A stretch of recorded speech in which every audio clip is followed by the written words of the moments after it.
In the final months of World War II, the German army was a cornered beast, dangerous, desperate, and stubborn. In a heavily fortified town in Holland, a German major sat behind 2-meter-thick stone walls, surrounded by elite snipers and MG-42 nests. He believed he held all the cards. When a small contingent of Canadian soldiers approached the gates, the major didn't just refuse to surrender, Ang Tang no Bang H. He expected a long siege, a diplomatic negotiation, or a retreat.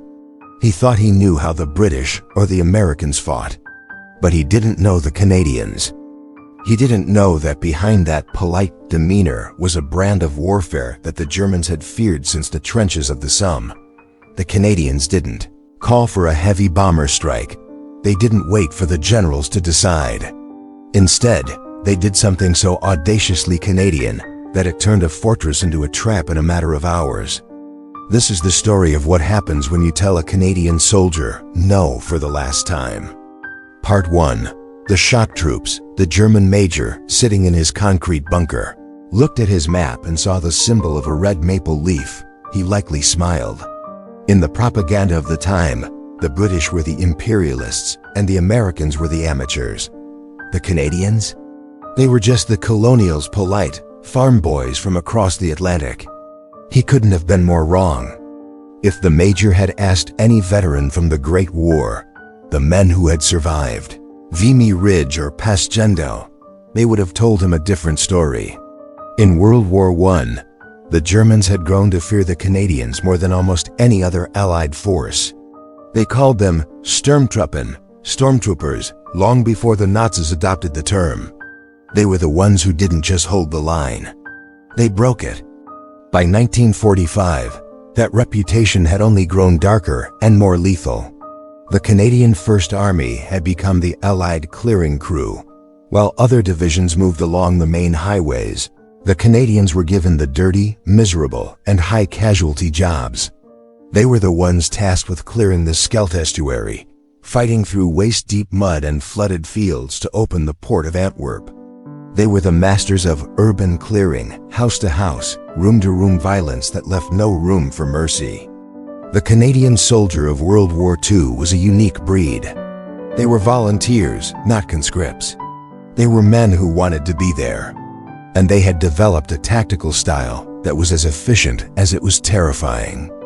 They didn't rely on massive, slow artillery barrages that gave the enemy time to hide. Instead, the Canadians pioneered infiltration tactics. They moved in small, autonomous groups. They used the darkness as their shield. They were experts with the Sten gun and the Mills bomb grenade. In the eyes of the German infantry, a Canadian patrol didn't just attack. They infested a position until every defender was dead or captured. There was also a psychological edge. The Canadians had a long-standing no-nonsense policy. They were famous for their polite demeanor towards civilians, sharing chocolate with Dutch children and helping farmers, but toward an enemy that refused to play by the rules, they were ice cold. In the German major's mind, he was holding a fortress. In the Canadian mind, he was just an obstacle in the way of dinner. The major's refusal to surrender wasn't just a tactical choice. It was an insult to the men who had just fought through the flooded hell of the Scheldt. They weren't looking for a long, drawn-out battle. They were looking to finish the job and go home. When the major's messenger returned to the Canadian lines with the message of no surrender, the Canadian commander didn't call for a conference. He didn't even look surprised. He simply turned to his men, a mixture of battle-hardened infantry and specialists, and gave a short, simple order. The polite Canadians were about to stop being polite, and the major was about to find out why. In the German military's own secret manuals, there was a special warning next to the maple leaf: beware of the Canadians in the dark. Part 2. The Standoff. The town, likely a medieval jewel in the heart of Holland, had been transformed into a stone trap. The German major, let's call him Major von Huhn, stood behind the arched windows of the town hall, looking down at the empty, debris-strewn square. To him, the war was still a matter of honor and duty.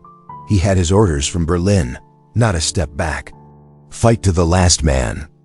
He looked at his defenses. He had 4 MG-42 machine gun nests, the Hitler's buzzsaw, positioned in crossfire patterns that turned the town square into a killing zone. He had snipers in the church steeples and Panzerfaust teams hidden in the cellars. To any traditional commander, this was an impregnable Festung, fortress. He saw the Canadian party approaching under a white flag. A lone lieutenant and a sergeant, walking calmly across the no-man's land of the square. They didn't look like the stormtroopers of German legends. Their uniforms were muddy, their boots were worn, and they lacked the stiff goose-stepping discipline of the Wehrmacht. The major met them at the heavy oak doors of his headquarters. The air was cold, smelling of whetstone and old gunpowder. "I am here to offer you a chance to save your men, Major," the Canadian lieutenant said through an interpreter. His voice was flat, devoid of emotion. "The war is over. Your lines are broken. Surrender now, and we can ensure your men are treated according to the Geneva Convention." Major von Huene didn't even look at the lieutenant's face. He looked at the horizon, at the Canadian tanks idling in the distance. He gave a cold, thin smile. "I am a major of the German army," he replied, his voice dripping with aristocratic arrogance. "We do not surrender to farmers and colonials. If you want this town, you will have to pay for it with every drop of blood your little country has." The major expected a heated argument. He expected the Canadian to beg, to threaten, or to show anger. That was the old world way of war. Instead, the Canadian lieutenant did something that chilled von Huene more than any shout could have. He simply nodded. He didn't look angry. He looked bored, like a man who had just been told his train was 5 minutes late. "I understand," the lieutenant said. He checked his watch. "It is 14 o'clock hours. You have exactly 30 minutes to tell your men to keep their heads down. Because after that, we aren't coming back with a white flag." The lieutenant turned and walked away. He didn't run. He didn't look back. Back at the German headquarters, the major's officers were jubilant. "The Canadians are afraid," they whispered. "They see our strength. They will wait for their generals. They will call for a bombardment that will take hours to arrive, and by then, we will be ready." But they didn't understand the Canadian NPO, non-commissioned officer culture. In the British or German armies, you waited for the colonel or the general to give the order to attack. In the Canadian Army, the men on the ground, the sergeants and the corporals, were given the objective, and then they were given the freedom to solve it their own way. And their way was not a slow, grinding bombardment. While the major was pouring himself a glass of schnapps, celebrating his moral victory, 200 yards away, the Canadians were doing something strange. They weren't calling in the heavy guns. They were stripping off their heavy packs. They were checking their Lew-Aitchen grenades. They were bayoneting their rifles. They were preparing for a Canadian housewarming. They had a specific tool for a commander who refused to surrender, a weapon so terrifying that the Germans had tried to ban it in World War I. They brought up the Wasps, universal carriers fitted with high-pressure flamethrowers. The major thought he was in a chess match. He didn't realize he was about to be in a street fight with a group of men who had forgotten how to be polite. The 30 minutes were ticking away. And on the other side of the square, a Canadian sergeant spat his tobacco onto the cobblestones and looked at his watch. "Time's up," he whispered. "Let's go, boys. The major wants to do this the hard way." Part 3. The Canadian Solution. 14:30. The last second of the ultimatum ticked away. Inside the town hall, Major von Huene gripped his glass of schnapps, waiting for the first whistle of incoming artillery. He expected the ground to shake. He expected the walls to crumble under a barrage of 25-pounder shells. He was prepared for a storm of steel. But the sky remained silent. No shells fell. No bombers appeared. Instead, from the narrow cobblestone streets leading into the square, came a sound far more terrifying: the low, guttural growl of Ford V8 engines and the hiss of high-pressure nitrogen. Out of the smoke emerged the Wasps. These weren't heavy tanks. They were small, agile universal carriers, but they carried a sting that could melt steel. Mounted on their front was a Ronson flamethrower, capable of shooting a stream of thickened gasoline over 50 yards. The Major watched from his window, his face turning pale. He didn't see a bombardment. He saw a wall of liquid fire. The Canadian WASP operators didn't fire at the buildings. They fired at the slits, the windows, and the ventilation holes of the bunkers. A 300-gallon tank of fuel was unleashed in a single terrifying roar. The orange-white flame didn't just burn. It sucked the oxygen out of the rooms.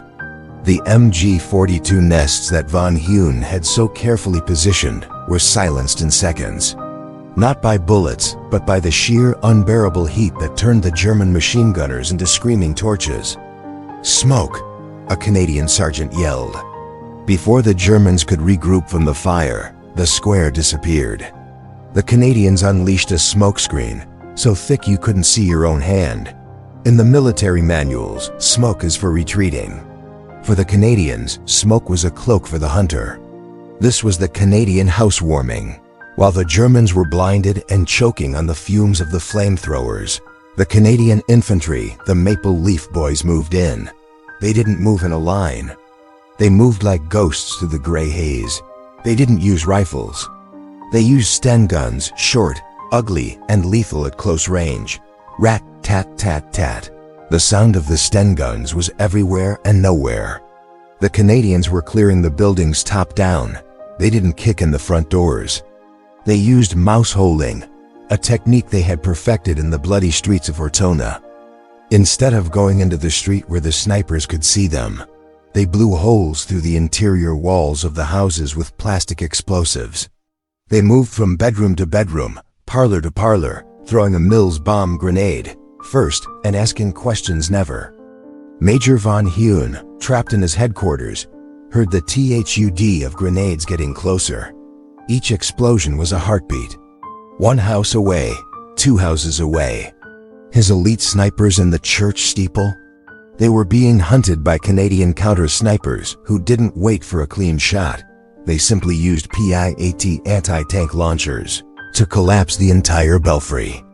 The Major realized with a jolt of pure terror that he wasn't in a battle of honor. He was in a meat grinder.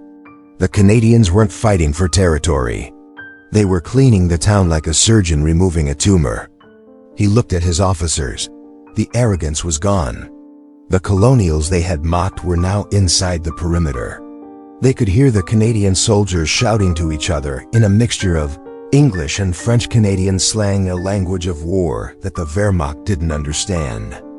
The polite Canadians had arrived, and they hadn't brought a white flag this time. They had brought fire, smoke, and a brand of violence that made the stone walls of the town hall feel like they were made of paper.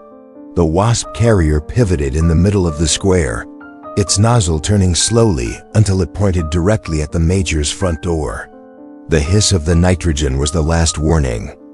Part 4. The collision, 1445.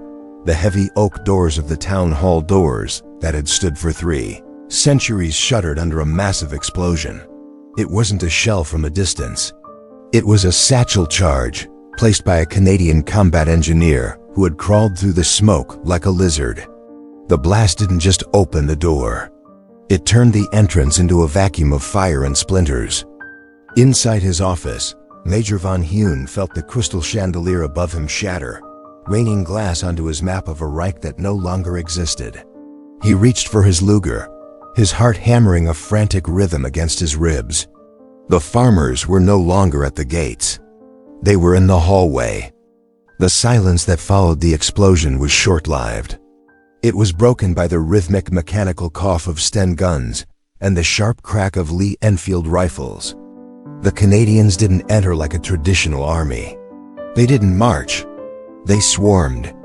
Using the smoke from the WASP carriers as cover, they poured through the breach. They moved with a predatory silence, checking corners with a speed that suggested they had done this 1,000 times before. Because they had. From the streets of Ortona to the forests of the Rhineland, these men had become the masters of close-quarter battle, CQB. Von Huene's adjutant, A young captain with a blood-soaked tunic burst into the office. "Major, they are on the stairs. We cannot stop them. They don't take cover. They just keep coming." The German major stood up, trying to regain his composure, his von lineage demanding a dignified end. He straightened his ironed collar. He expected a dramatic final stand, a moment of Wagnerian glory. Instead, a Canadian sergeant kicked the office door open so hard the hinges snapped. The sergeant didn't offer a salute. He didn't offer a speech. He looked at the major, his face covered in soot except for the white of his eyes, and pointed a blackened Sten gun at the major's chest. "Drop it, Jerry," the sergeant said. His voice wasn't filled with hatred. It was filled with a weary, dangerous impatience. Von Hune looked at the sergeant's shoulder. There it was, the red maple leaf. "I wish to speak with an officer," Von Hune said, his voice trembling slightly. "I am a major. I demand the honors of war." The sergeant spat a glob of tobacco onto the expensive Persian rug. "You had your 30 minutes, Major. Now you're just a guy in a fancy suit holding a toy gun. Drop it, or I'll let the boys with the flamethrowers come up here and talk to you." The honors of war were dead. They had been burned away by the wasps in the square. As Von Hune slowly placed his Luger on the desk, the Canadian lieutenant from the White Flag meeting stepped into the room. He didn't look triumphant. He looked like a man who had just finished a long, exhausting shift at a factory. He looked at the wreckage of the office, at the terrified German officers being lined up against the wall, and then at Von Hune. "Sorry about the mess, Major," the lieutenant said. The polite Canadian was back, but the politeness was now a weapon of mockery. "We tried to do this the easy way. You insisted on the hard way. The hard way is a bit louder." Outside, the town hall was no longer a fortress. It was a ruin. The German snipers were being dragged from the church steeple, and the MG-42 nests were nothing but scorched metal. The major's hubris had cost him his command, his honor, and the lives of 40 men who didn't have to die. The Canadians hadn't used 1,000 bombers. They hadn't used a division of tanks. They had used 30 minutes of patience, a few gallons of gasoline, and a level of grit that the old world aristocrats would never understand. Part 5. The lesson. The smoke cleared slowly, like a curtain falling on a tragic, unnecessary play. Outside the town hall, the wasps stood silent, their fuel tanks empty, their nozzles still radiating heat. The town square of this small Dutch village was no longer a killing zone. It was a graveyard of German ambition. Major Von Hune was marched out of his headquarters, not with the honors of war he had demanded, but as a prisoner of a country he had once dismissed as a nation of farmers. He looked around and saw a sight that his Prussian military education couldn't explain. The same Canadian soldiers who 10 minutes ago were throwing grenades through windows and unleashing liquid fire were now handing out cigarettes to German prisoners. One sergeant, the same one who had kicked in the major's door, was seen helping a wounded German boy, barely 18, lean against a stone wall to drink from a canteen. This was the Canadian paradox. They were the most feared shock troops on the Western Front, but the moment the white flag went up, truly went up, the Maple Leaf Boys went back to being the polite neighbors from the north. The major was led to a jeep. As he passed the Canadian lieutenant, he stopped. "Your men," the major said, his voice strained. They are not soldiers. They are demons." The lieutenant looked at the ruins of the town, then back at the major. "No, Major, they're just guys who want to go home. You're the one who kept them here." The liberation of Holland remains the crowning achievement of the Canadian Army in World War II. In towns like this across the Netherlands, the Canadian solution was repeated. A polite request to surrender, followed by a level of violence so absolute it left the enemy paralyzed, followed by a return to kindness that forged a bond between two nations that exists to this day.